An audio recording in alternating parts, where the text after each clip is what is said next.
You asked for a video on how Daddy helps me being a neurodivergency, mentally ill girly. So that's what we're going to talk about. So the first way in which Daddy helps with things is by making rules or tasks around the things I struggle with. So particularly when I was struggling with eating disorder things, he would set rules around taking pictures of the food that I was eating before and after. That's just so he could check how much I was eating. If I had particularly struggled, he wouldn't get annoyed at me or punish me for not eating what I should have ate. He would always say good girl because I'd tried. I think that's really important, to not sort of punish someone but kind of be encouraging about it. Try and help them rather than punish them when they struggle. Another daily task I have is to challenge anxiety once a day because I struggle with anxiety. So that could be really simple things like going to the shop by myself, taking the bins out, or it could be bigger things, but that's on a reward chart as well. So if I consistently do that, I get rewarded for it. When I have panic attacks or flashbacks, I usually go quite unresponsive. I don't really respond to touch, I don't respond to his voice and anything like that. So he does a lot of pinching me or applying pressure to me because I find it helpful. And then he speaks to me a lot. He speaks lots of random things to me, asks me random questions, so that when I am starting to come around and I can hear him, he's trying to distract me at the same time. With that, he will ask sort of what led it on, why did it happen. If I don't feel okay speaking about it, I just will say don't want to speak about it, and he won't push it any further. He won't sort of pry any more than that. The same with if I've done silly things to myself or I've thought about doing silly things to myself, he won't ever be annoyed at me for doing it. He won't ever sort of make me feel bad for doing it. He'll ask me why and he'll want to look after me, but he won't make me feel bad about it. Things like anxiety, he's very good at reassuring me, especially when we're out in public, by things like holding my wrist. If I'm really anxious, he'll say things like hold the back of my shirt, and I'll constantly hold him, or I'll hold his arm, or we can take a step outside. He'll reassure me that it's okay to take a step outside if you need to. He'll try and remember to help me to pack things like my loop earplugs if we're going somewhere busy. He also constantly checks in with me a lot to ask if I'm okay. If I'm doing things visibly in public, I do this quite a lot when I'm anxious, he'll ask if I'm okay, if I need to leave, anything like that.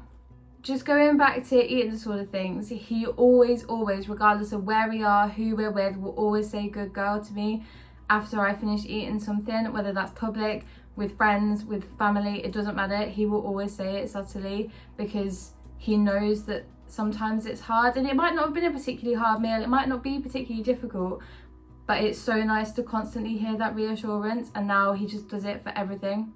With things like BPD and autism, he is very, very good at communicating. I don't need to know where he is 24/7, exactly what he's doing, but things like when he starts work, when he finishes work, what weekends he's away, what weeks he's away, what deployments he has coming up, things like that, or just general what is he doing that day if he knows. Sometimes he doesn't know, and we have to communicate that too. He doesn't know what time he's coming home, and it's just important to get that communication across because it stops my brain going a little bit crazy because I don't know what's happening, and that makes me panic and makes me more anxious. The same with things like plans. If he's got plans or if we have plans, he communicates them well in advance because I find that really useful.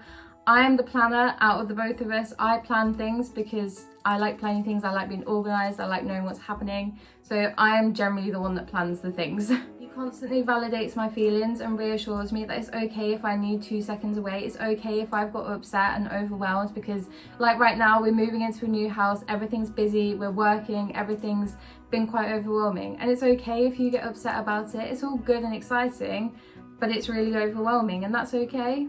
The constant reassurance that he does love me and that he's not leaving and all of that. My brain does mean things sometimes and tells me that he doesn't, or things aren't okay when in fact they are, and my brain just thinks they're not. He's very good at reassuring me that everything is okay and he loves me and everything's fine. He's very patient with me when I'm struggling with things, or if I'm being off, or if something's not right. Obviously he gets frustrated sometimes, he's human, we're all human. I get frustrated at him, he gets frustrated at me. But for the most part, he's very good at being patient. He knows me inside and out, and with that he knows how to help when maybe I don't know how to help myself. So things like he knows when I need time in my cage, when I need to be quiet, when we might need to do fun time things to distract me, whether we can go to an animal farm because that's something I really enjoy. He's very good at knowing what I need in that situation. You know, it could be having a bath, it could be having a chat, it could be just not having a chat, being quiet and not talking about it for a bit.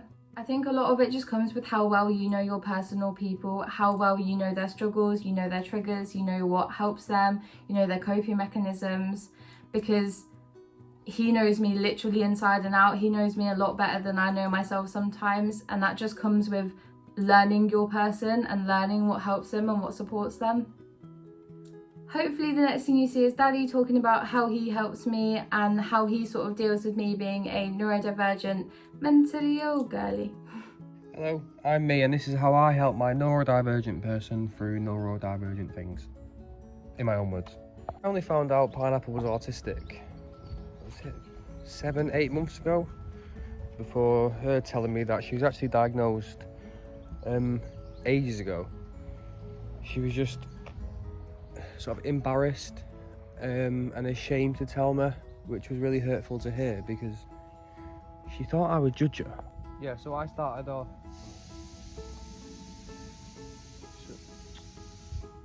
So I started the whole process of researching her diagnosis. Because I didn't know what autism was. I knew of it, but I didn't know what it was. But a lot of things started making sense. I've always known that Pineapple's been very, very sensitive to noise. If the TV was a bit too loud, if you go out for dinner and there's too many people talking, I mean, that annoys me, but it like upsets her, overwhelms her, and her brain goes into mush. A change in routine always upset her massively. And I used to understand, like, yeah, I get, you know, you make a plan then it changes, or you're used to doing something a certain way then it changes. That's frustrating, but it wasn't just, you know, after all that time thinking, why is that bothering me so much? But it made sense, and you know, we got her ear defenders, and we learned to take her out of situations where the noise is overwhelming, and to avoid events where we know the noise is going to upset her. You know, we've got places on a list where we know we don't go because it's just ridiculously loud and it even annoys me. Sorry, I was talking about routine. Yeah, she's autistic, which we know now, which is good that we know. Maybe I've got problems. Reassurance is massive.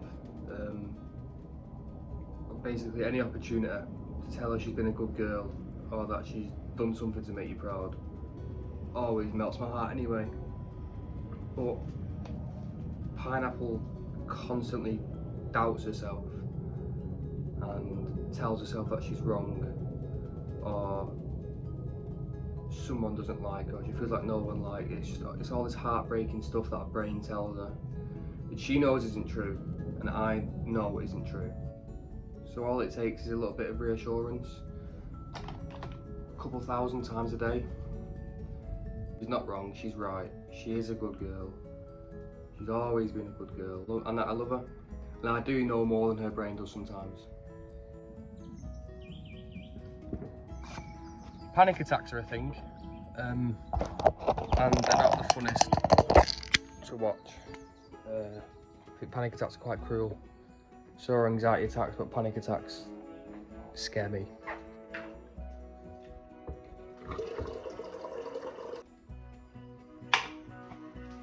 So what I found out to help Pineapple with panic attacks is she loses all of the senses. She can't hear anything, she can't see anything. She loses the ability to feel anything. So I just talk shit. I just talk about random shit. Which outside of a panic attack, she would tell me to shut up and she'd throw something at me, but she needs the sound of a voice that she finds comfortable, and I'm pretty sure she finds my voice comfortable for whatever reason. And also there's a lot of pinching involved. we pinch different parts of the body, where she can feel it, the most. Whether that's like her elbow or the back of her neck. She probably doesn't remember these, but with my own research, reliable sources, Google, someone's having a panic attack and they can react to sensations, and the brain's drawn to that sensation, and it helps them bring them out of a panic attack quicker. And once she's come around slightly, she can tell me that she can feel it with a nod of the head. I put my finger in her hand and tell her to squeeze. And the more squeezes she does, the harder the squeezes are, the more she's come around, and then she can sit up, and then she can have a drink of water, and she can breathe, and she can just tell me everything's fine anyway. They're my little tips to bring your person out of a panic attack. Honestly, pull the hair, prod them, scratch the skin, don't hurt them. But all them things, they're brilliant. Also, with the real thing, I'm a big believer that rules shouldn't be made for the sake of it. Make rules to benefit your little. Like, communication's a massive one for us. I was really bad at it when I first met her. God, his shed's small. So Pineapple's helped me communicate a lot more than I did before we were together. But she's also rubbish at it. So we came up with a rule to help with communication. We did it for a while, about a year ago, until it stopped when life got really busy. But now we have a new one where we're going to get her a diary, and she's going to write down how she feels, even if it's just one word. I'll come home from work and I'll read that diary, and we'll talk about it. And I'll say, I'll ask you questions like, what made you feel like that? What can I do to help? How do we stop you feeling like that? And I think that's just an easy, understandable way to help her communicate better, because if you're anything like Pineapple, she finds it difficult to talk about her feelings because she doesn't want to be a burden, which is ridiculous because she's never a burden. Also, Pineapple gets things out without putting them away, and that's just frustrating. Yeah, stop doing that. Anxiety. Challenging her anxiety is another rule that we've had for quite some time. You know, I encourage her to challenge her anxiety at least once a day. Whether that's asking for the bill at a restaurant, go to the shop by yourself, take the bins out. All this stuff over time makes things like that a little bit easier. And I've seen massive improvement with Pineapple. We have a delivery. Cheers. Yeah, I've seen massive improvement with her anxiety since this rule came into our dynamic, and it's really refreshing to see. Get them one of these. This is her little space. No one comes in there but her. No one chills in there but her. So yeah, get her a cage, a teepee, a corner of the room, a shed. No, maybe not a shed. But yeah, just a space that she can call her own, where when things are overwhelming, especially if you're not there, they can go in there and they'll all just disappear. Fingers crossed. Also, last one I'll talk about is silly things. Self-silly things. I'm sure, you know, that's what we call it. We don't like saying it the way. Oh my God. I'm sure you can guess what self-silly things mean. She goes through a lot of phases where she will do self-silly things to herself and her body. Not only her mind, but her body as well. Never ever get mad at them for doing self-silly things. That doesn't help her, him, you, or your relationship or anyone involved. You know, if they can, try getting them to tell you why they did that thing, what makes them feel that way. You're not going to heal anything, you're not going to fix anything. You know, we're not here to fix people, we're here to support them and work out what you need to do to avoid that happening again. You know, don't get mad at them for doing it. Like I said, That's a massive one, I think. Because I'm not perfect. You know, when we first started dating and I found out the things she used to do to herself, I'd get frustrated because I thought I was God in a way. I'd say, why are you doing that? We're happy. You're happy. And then you blame yourself. If you start getting mad for them hurting themselves, that's one way to start or another toxic relationship. You don't want to do that.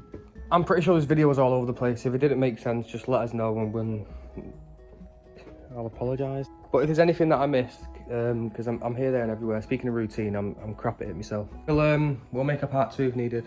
Bye.